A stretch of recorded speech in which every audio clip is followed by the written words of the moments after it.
Okay.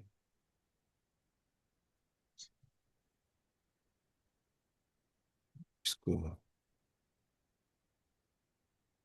You need to get this off my screen.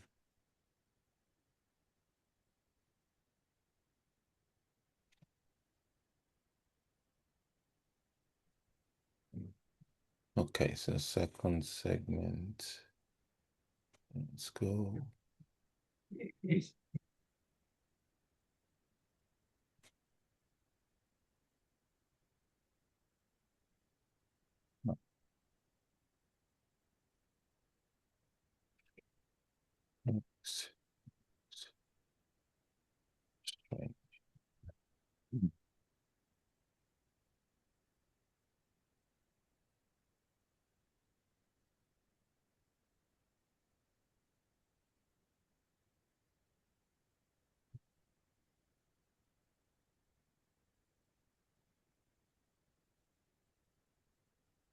I'll see what the problem is. Go live. Aha, now I can come back here and sort it out. Stream.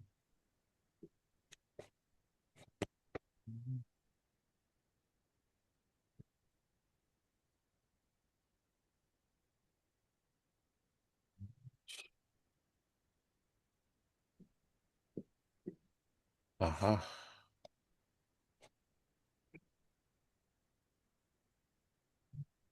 So,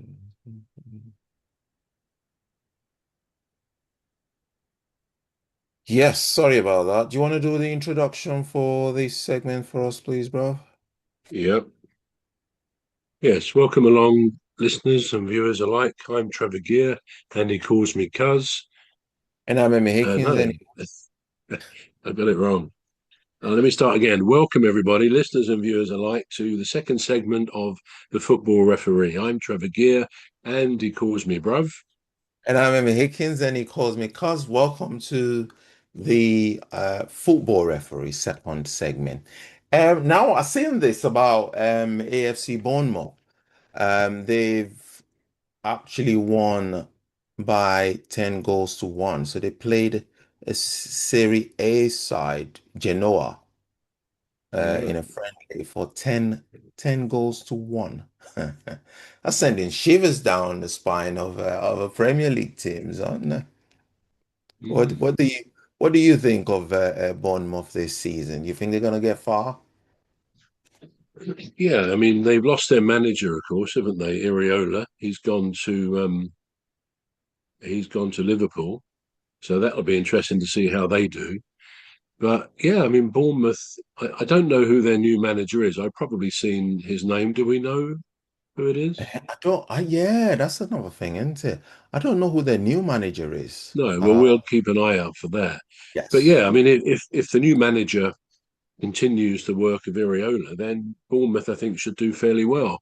They finished, I think, just in the top half. I think they were in the top half of the Premier League last season, and yeah, they had a good, solid team because they lost that excellent player to Manchester City, whose name escapes me at the moment, but you know who I'm talking about.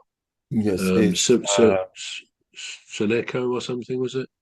I can't is remember, but anyway, is we it know who I mean. Brazilian? Who? Is it No. Brazil? Oh, no, it's not Brazilian. Oh, I know it. No. Yeah, yeah. Semanyo. No, not Semanyo. Yeah, Uh, yes, it was him. Yes, something like that, wasn't it? that one's Semenyo gone. or something. That one's gone to City. Semanyo's at City. I know who you're Yeah, talking about. yeah, and we Brian. know who. Yeah, Yeah. Brian Mboma Mbueno. Is that Oh him? no, oh yeah, no. He No. he's at Man United, isn't he? He's at Yeah, I your thought he team. came from. Yeah, no, I the thought other he came one is from something like Bournemouth. Semenyo. He left Right. Bournemouth Okay. for Man City and did very well last season. But yeah, Right. they do seem to be one of those teams that can sell their players, and in a way, a bit like Palace, you sell your best players. You don't really have much choice because people come for them, and then they seem to be able to find replacements. I mean, I think Alex Scott a Bournemouth player is still at Bournemouth. I did read a couple of weeks ago that someone was inquiring after him, another club. So Mm, I didn't. I've not seen anything to follow that up. But again, he's only been come to the fore the last couple of seasons, and again, he's a very good player. They do come up with good players. So, I mean, on that basis, and on the basis of what Iriola was doing with them, you could say, well, they should have another good season. But then again, there's a managerial bounce, and that works both ways. I mean, Bournemouth were well settled; they were consistent. Maybe they will suffer a bit because the manager's gone. So much depends on the new person, whether he beds in straight away and the players like him and respect him, mm, or not. So hard to say what they will do. Indeed, let's face it. I mean, maybe it's the beauty of the Premier League that it might be easy to say who we think will be in the top four, and I think most of us will probably be right on roughly who's in the top 4 or 5 in the league. But to position the other teams, I mean, some people are saying the 3 teams that came up are probably most likely, almost statistically, to be the 3 teams that go down because it is tough to come up. Do you spend a fortune on players, even if you can do that? Or not? Do you say, well, we can't give a lot of new players long, expensive contracts and then get relegated again because they don't bed in time? So it is a juggle. It's a difficult one to get right. But mm. anyway, we don't know who will finish where, and that's the beauty of it. It's an open book, isn't it, as to who will finish where? But I certainly wouldn't predict where Bournemouth might come. My gut feeling says mid-table. Mm. Yeah, yeah. Now, sorry, I was the one that was confusing you. I was confusing Manchester United with Man City. You was right. It was Anthony Semanyo. He was Yeah, right. Yeah. absolutely. And Boom, what was the other one? And Boomer. Burmo, yeah. Yeah, he's Mbeumo, yeah. I think yeah, he's at Manchester United. Yeah. You yeah, are right. absolutely. Yeah, I was the one Yeah, confusing you. Yeah. Now, what about Iriola at Liverpool, taking over from and a slot. slot. Slot. Now Slot's gone. Mo Salah's gone. Now I think I read something about Cody Gakpo, they're not wanting him to go, but I don't know if he wants to go or just if some other clubs are showing interest. But what about Alexander Isak? Is he back to full form? Are we going to see much of him this season? It probably will, assuming he's not injured. I mean, he came back, didn't he, late on last Yeah. season, and I think he might have been injured for the last game. I can't quite remember. I went up to the game at Liverpool against Palace. That was towards the end of the season, and I believe he was playing then. I think he actually scored the goal that beat Palace. But I think it was after that he didn't feature for 1 or 2 games, or maybe the last couple of games, because once again he was injured. So I don't know whether he has a bit of an injury prone problem. Probably not. It's just a bit unfortunate. Yeah, I mean, he was. I think he still is the most expensive player in the Premier League. 126 million, was it something like that? And no club pays that for someone who's simply not up to it. I think for Newcastle, he was a brilliant striker. He was one of the best strikers in the league, and obviously that's what Liverpool saw when they bought him, but they also bought Ekitike. So, and some people felt, well, why did they buy 2 players for that effectively for that one position? I Mm, don't know, but maybe they can both play together in an attacking side. I don't know. But mm, yeah, I would imagine we will see Isak this season. If Ekitike were to be the dominant force, and or if either one of them became the main man, and the other one was sort of benched until a substitute later in the games, I mm. suspect they would want to go, perhaps in the January window. They're 2 top strikers, and I don't think either will be content to sit on the bench. Yeah, and don't forget, we still got Thursday. The German. I can't remember his first name, but anyway, Fraser or Frares. He's still there in that equation, isn't he? So it's going to be interesting What to was see. his name again? What was his second name? You know the German guy that plays for Liverpool, Furs. Oh, yeah, I know who you mean. Yeah, Yeah. yeah, yeah. He's more a number 10, I guess. I don't know. Very good Mm, player though. So they've got yeah. some firepower there. They have. Yeah. Yeah, I think it's Wes or Fez, whatever. I know his name starts with a W, but I don't know if they pronounce it as an It's like F. Wirtz, isn't it? Words, Wirtz, yeah, something like that. words. I think so. Yeah. Yeah. Anyway, now the next one that we're going to move on to is Jose Mourinho's plan for Real Madrid. Is the new manager now into for Real Madrid. Now these are all speculations, I think. Now the players that is meaning to ship out are Hendrick for 88 million, Camavinga for 90 million, Rudiger for 18 million, Vinicius Jr. for 170 million, Mostantuono for 70 million, Lenin at 60 million, Fran Garcia at 55. Now, let's just look at this first because we're gonna look at the ones that he's wanting to bring in into. So these are the ones that are going out. Now, the surprise one for me is still Vinicius Jr. It Mm. don't seem like that the thing is sorted, like completely sorted yet or No. finalized.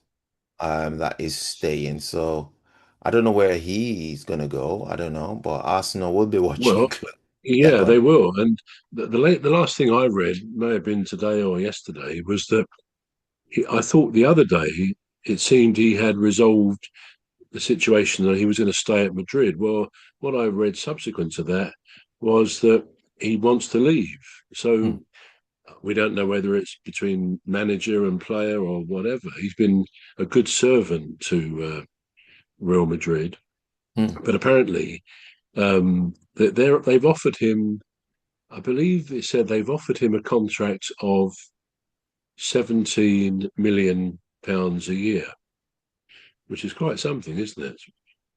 1.5 million a month, which eclipses even Haaland's contracts at Man City.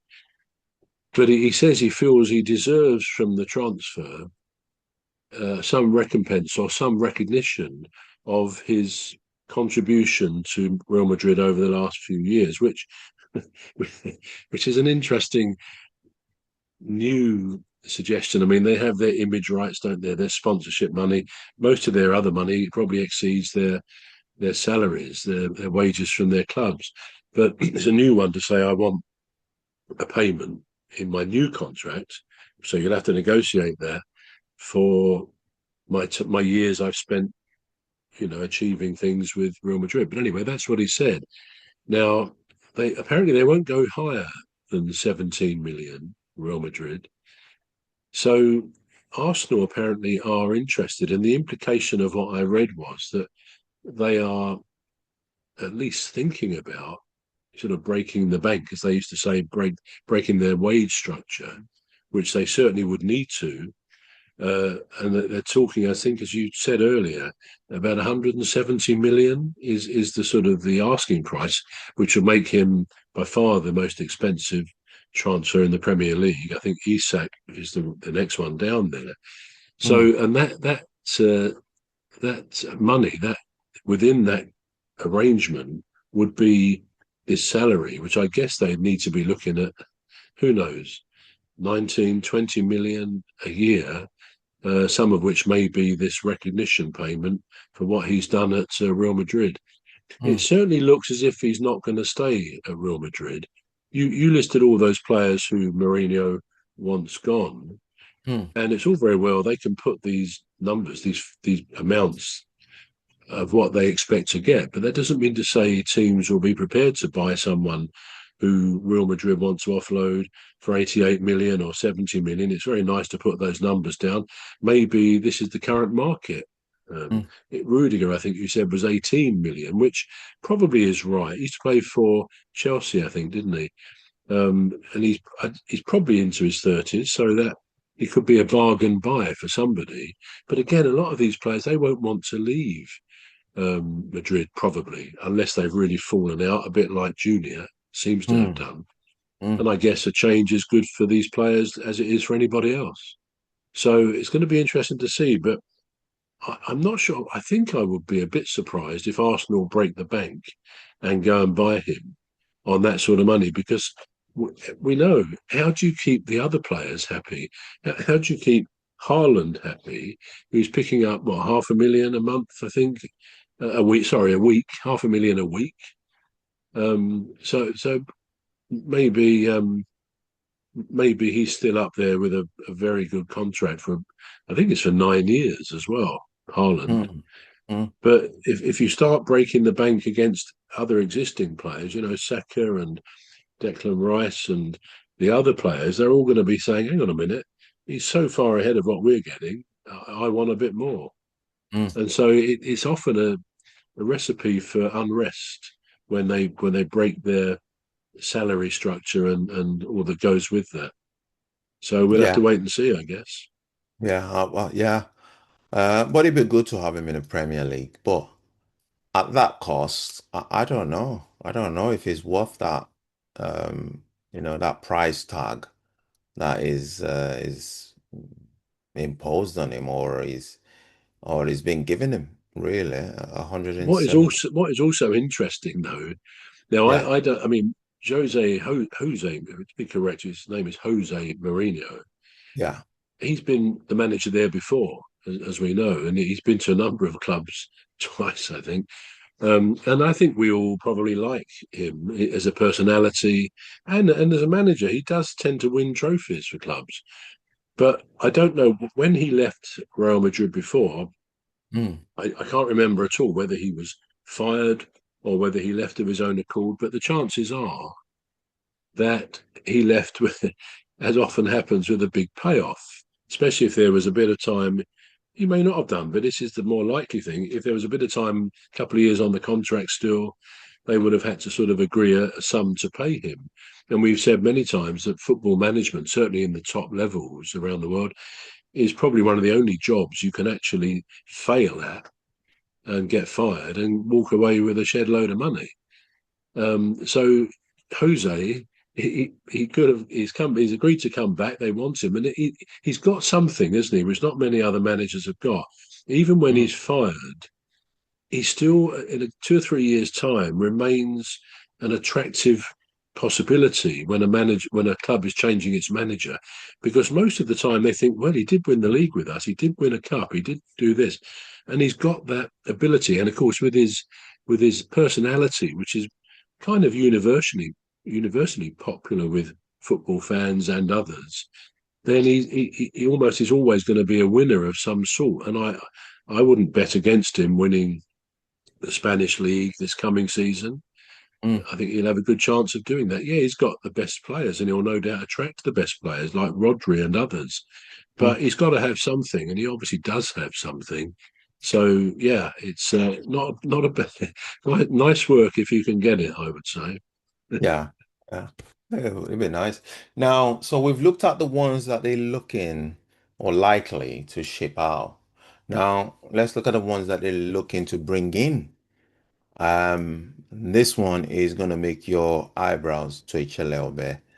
Enzo Fernandez. Yeah, I see what you mean. Yeah. So- I don't know. We don't know, of course. I mean, this presumably is Jose's wish list. I mean, he's the Yeah, guy and let's face it. I mean, he plays for Chelsea, doesn't he? His present club is or has been Chelsea. yeah. And again, my belief is that he's been a good player, an effective footballer, and again, no doubt about it. I think he certainly damaged his reputation in the eyes of the football world in many ways in the World Cup, particularly in the final when he was he just was shall we say unsporting and a bit Mm, vicious on some of the tackles. So yeah, I mean he might be thinking I want to get away from Chelsea because if I don't, I'm going to get it in the neck from the fans, the opponent's fans and stuff like that.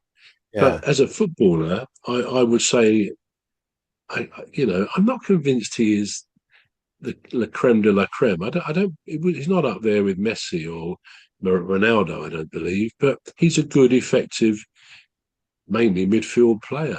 A bit Mm. tough, which is sometimes what you want. Whether I would say or feel that he's Real Madrid class, I probably haven't seen him enough to say that. Except I'm Mm. aware he's a good footballer. But Mm. to me, a footballer, like any other sportsman, needs to have the other qualities as well to be the complete package, Mm. the finished article. And that has a lot to do with sportsmanship. And you can be tough, but you can be fair. You don't go around pushing people over and threatening people and all that. Mm. So if I were in the hierarchy of Real Madrid, I might not be so agreeing with the policy that we want a particular player in. I might say, well, you can take your chances, but we've seen what can happen, and he could end up getting sent off a lot. It could. In the Champions League as well, that would be. Yeah, yeah.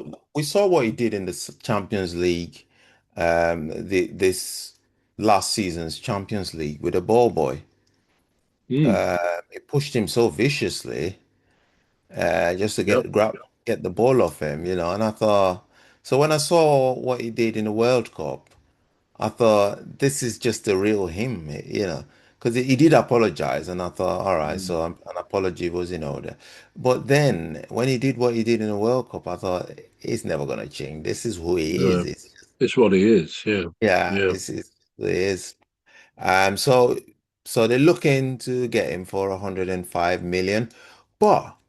We're saying is, he's probably looking to get away from Chelsea because of the game between England.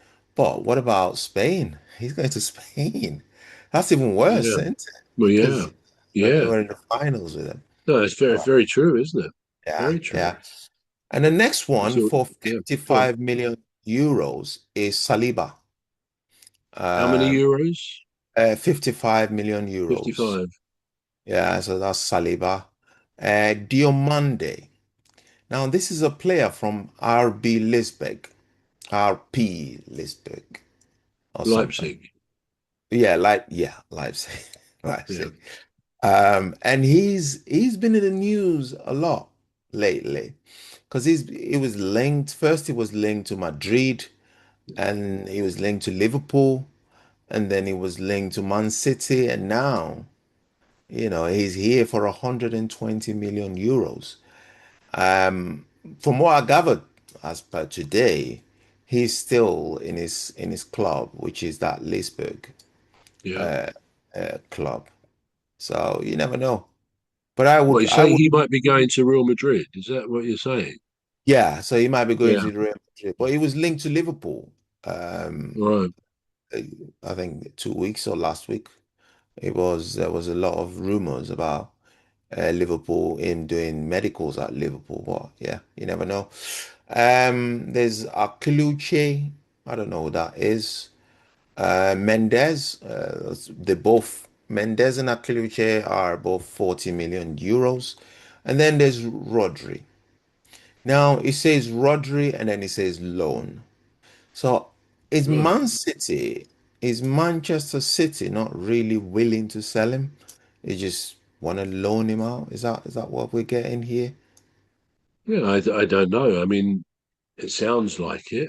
I would have Mm, thought if Rodri wants to go on a permanent transfer, I would assume that the club would be only too willing to go along with that after his quite a few years of service and, very much one of their top players every year, apart from the one before last when he was injured.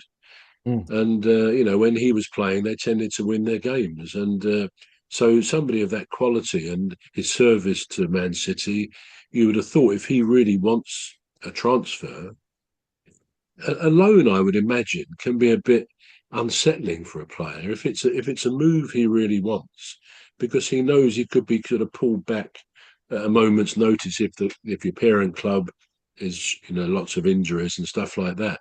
On the other Mm, hand, you could say, well, if Bayern Munich are featuring in this, as we believe they are, then he may not want a permanent move. It might suit him almost if it's a test run, as he'd rather be in Spain, but he's going to try Germany because they're offering a great contract.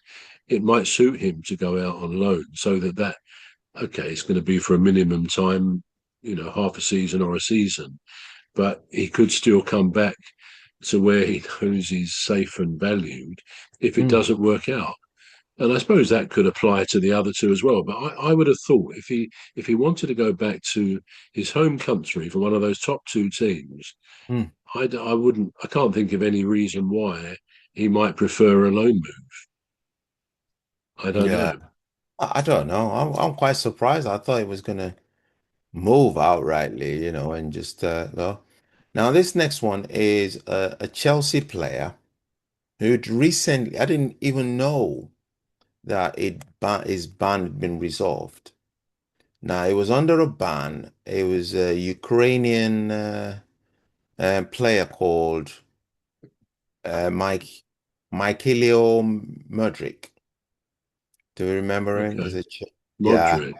yeah. He said he was suspended for 4 years after failing a drug test, which Oh yeah. revealed presence of melodinium or something, prohibited substance in 2020. Now Chelsea wants to send him on loan to Strasbourg. Um, Now I don't. When I saw it, I thought, well, I thought it was on the ban, but obviously it's been lifted. Um, so it's clear to play actually. Yeah. Mm. Um, Now I don't know how that would work if you're banning a player for 4 years and then all of a sudden you say it's clear to. Do you think it was wrongly the test was wrong or what could have happened Yeah, there? I don't know. I mean, without knowing the full facts of the case, Yeah. it's hard to know, isn't it? But clearly, Yeah. if there's talk of him going to um, Strasbourg, and of course Chelsea and Strasbourg have this link, don't they? They kind of buy each other's players, and the manager, I can't think of his name, who came and then it's gone again. He Hmm. came from Strasbourg, didn't he? The manager last season, can't think of his name. Liam Rossinia, yeah, of course, yeah, Rosenia, yeah, Liam Rossinia, yeah. So yeah. there is that connection between those clubs. But if it's possible for him to go to Strasbourg either on loan or as a transfer, then that ban must have been rescinded. I seem to remember not very long ago reading about his comments on that, and I can't really remember what he said, but he sort of denied that he deliberately missed the drug test. He was nominated at the end of a game, I think, as they often are, players, and he missed it. But it was like the second or third time he'd done it. Now, I could be mixing that up with another case, so I'm not saying that's definitely what happened, but clearly, and I seem to remember he had a ban that must have been reduced or rescinded if he's now available to play. So, yeah, without knowing the facts, it's hard to Yeah. make any more comment, really. Yeah, I was just taken aback. I thought it was on the ban, but anyway, it's been resolved. We're happy for that. Anyway, football wins. Yeah. Um, Now breaking. This is UEFA President Alec Alexander uh, Seferin and PSG President Nasser Al-Khelaifi are set to meet in Strasbourg to discuss a Club World Cup boycott if Gianni Infantino remains as FIFA president. In addition, some senior officials want to abandon the FIFA president title and create a leadership led by a chair. It just keeps mounting these problems for Gianno Infantino. I mean, Mm. you're not a big fan of the FIFA World Cup, are you? I gathered Well, it's not really your cup of tea, but not yeah, the FIFA. I mean, I think the World Cup is a very good tournament. I do, yeah. and I wouldn't like to see it abandoned for any reason.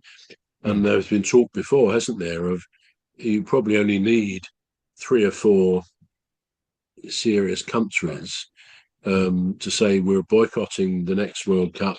You know, Spain, Italy, Germany, Portugal, even England, mm, and undoubtedly that would have a lot of sway mm, on what happens.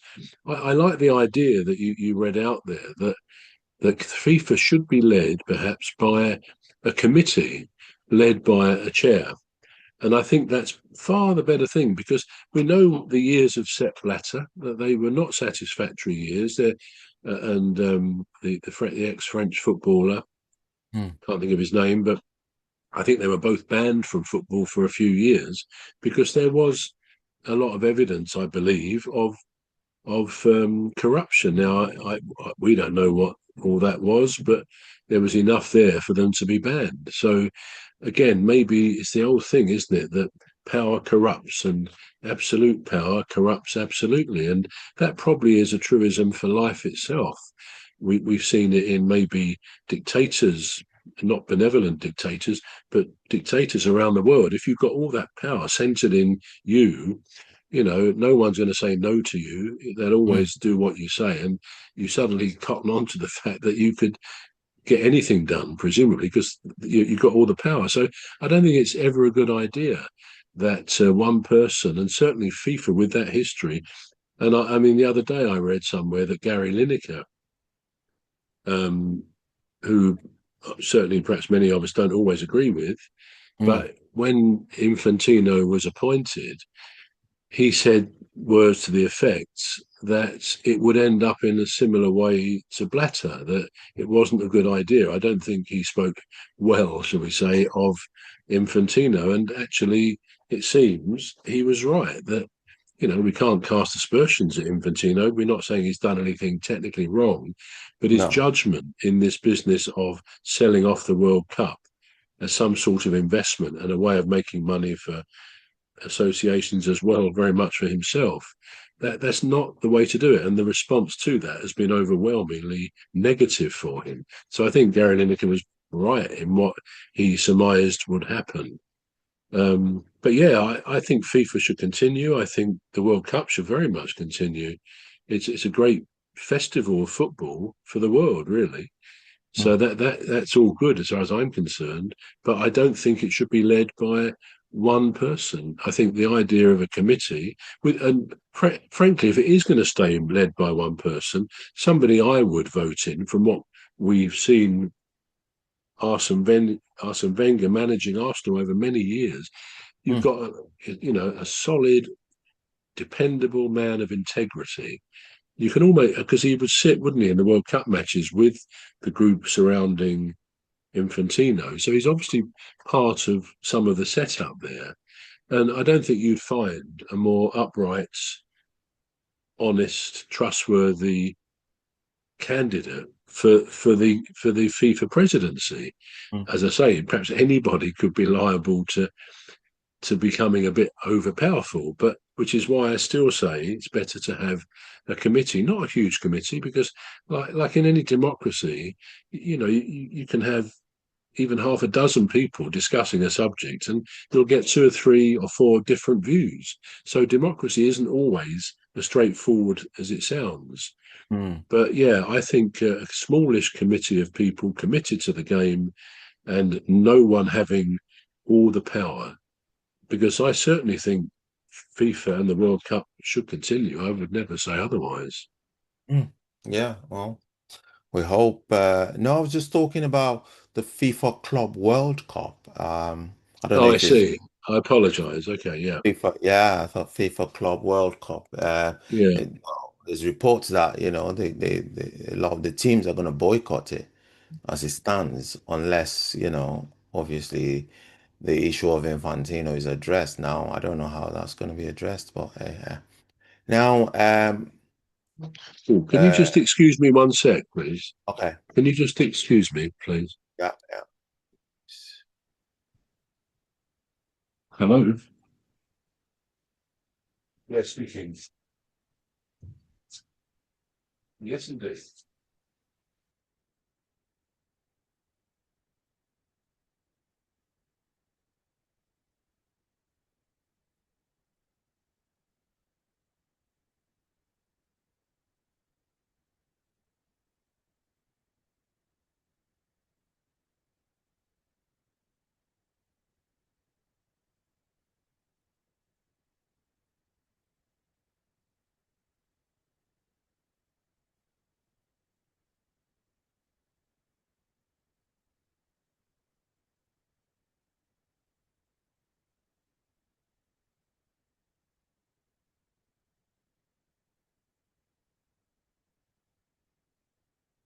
If you can hear me, you have to unmute.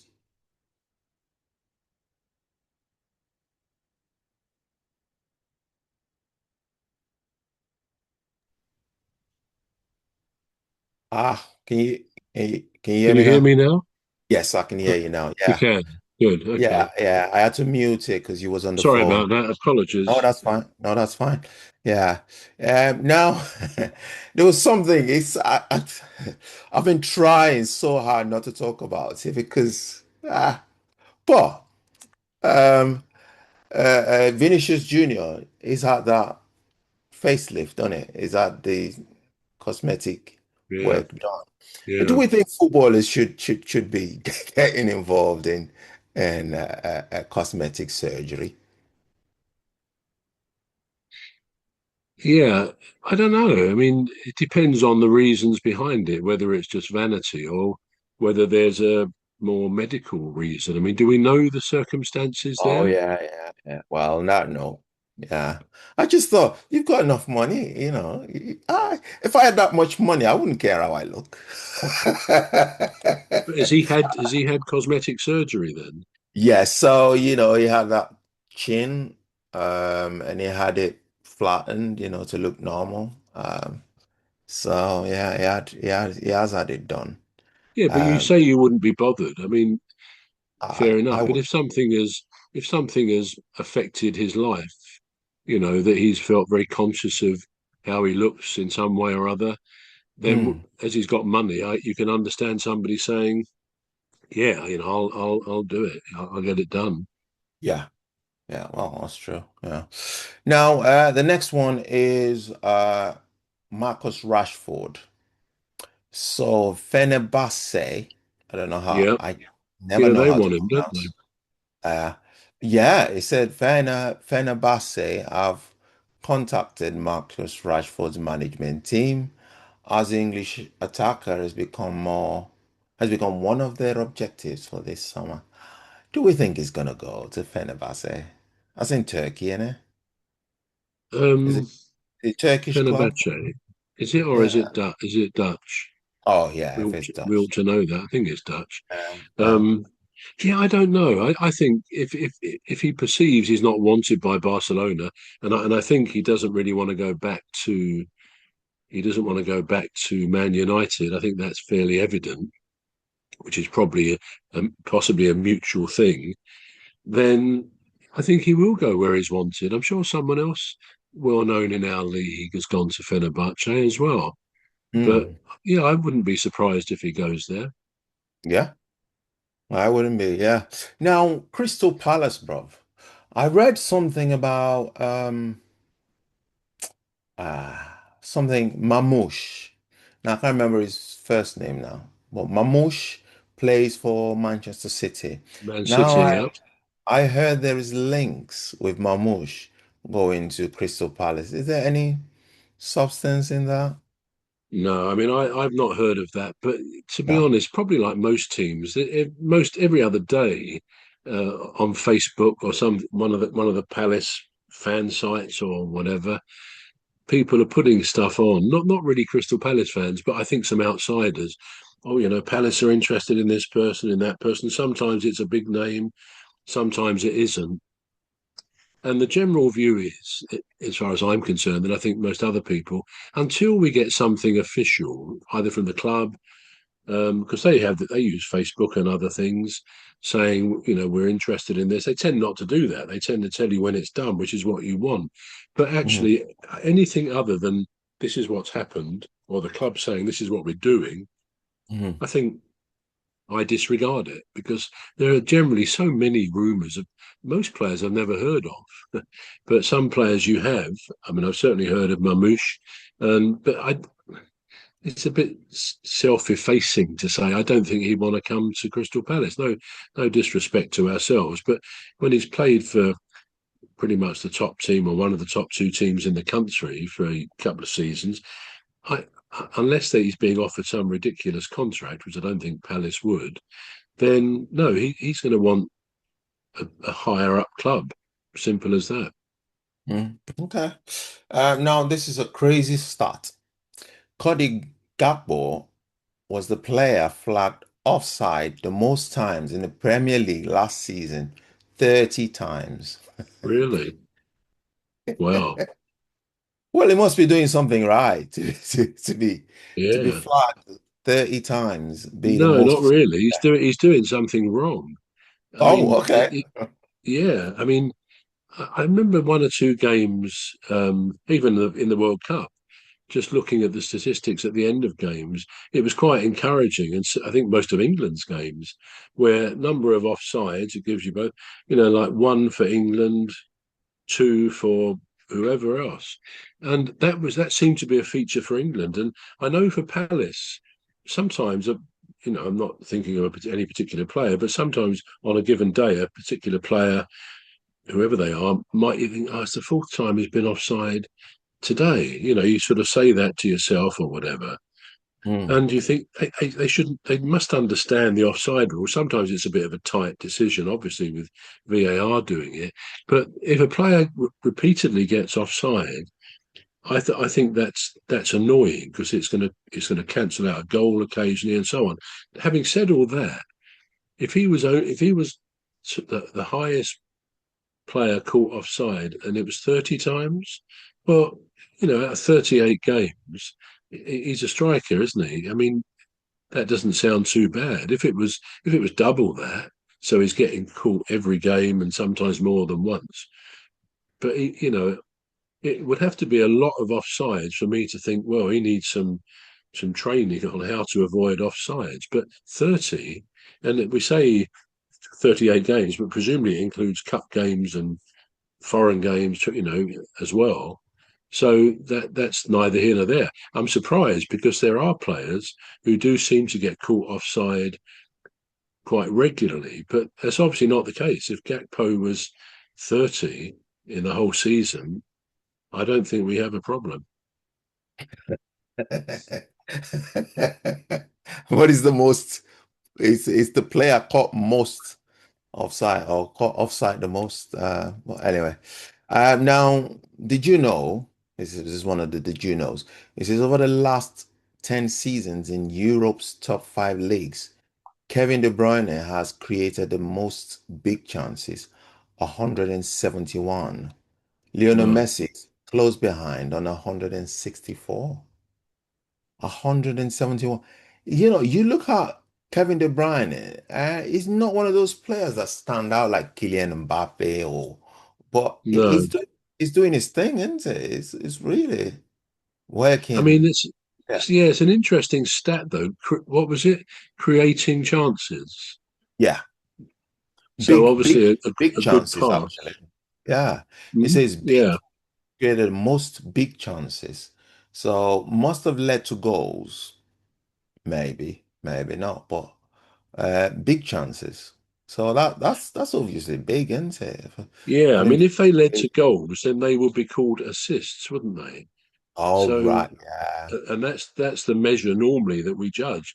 To say yeah. create chances, I mean, maybe that's yet another stat that they're bringing in. I mean, they have stats about everything else, but creating chances is a very kind of it's one of those things, isn't it? One chance to one observer wouldn't be much of a chance to another. Some chances can be very well. It was sort of a half chance, they say, don't they? So when does a half chance become a chance, or whatever? So if they start including that, I should Hmm. be a bit surprised, to be honest, because Right. yeah, I don't know about that. But Kevin De Yeah. Bruyne, you say doesn't, well, he didn't. No, he's not got the uh, what's the word I want? The elevation of a Mbappe or Messi or one or two others, but he still did have a high profile. Certainly in Manchester City, I was surprised they kind of let him go when they did. They didn't start him. Guardiola Hmm. left him a bit on the bench till later in some games, and obviously Guardiola sees him in training. He knows his fitness, and it's not for us to question what that successful manager did or didn't do. But it always struck me as a little bit surprising that because I heard De Bruyne interviewed a few times during his last season, and it was absolutely clear he didn't want to go. He wanted to carry on there. And my own view is his form and his ability didn't suddenly tail off, a bit like, shall we say, Salah's did to a degree for Mm, whatever reason. But I think De Bruyne was still that great footballer he was. And mm. yeah, I think probably a lot of their fans might have been surprised. But yeah, Yeah, he's not a high profile player like some of these others we've mentioned, but he's a great footballer. I mean, even now, if Palace bought him as a senior professional for a couple of years, I think most fans will think, well, we've got one of the world's great players. And I yeah. think he is. It is, yeah. Well, this is all we've got time for on this show, the football referee second segment. Do you want to conclude for us, please, bro? Yes, indeed. We've gone off one or two tangents there. And unfortunately, I had to depart the studio for a quick minute or so. My apologies for that unprofessional behaviour. It won't happen again, I hope. Anyway, I hope you found one or two things of interest that we talked about. I'm Trevor Gear, and he calls me Bruv. And I am Emmy Hickins, and he calls me Cuz. It's a goodbye from me. Join us again next week as we bring you more interesting topics on the football referee. It's a goodbye from me. Goodbye from me too.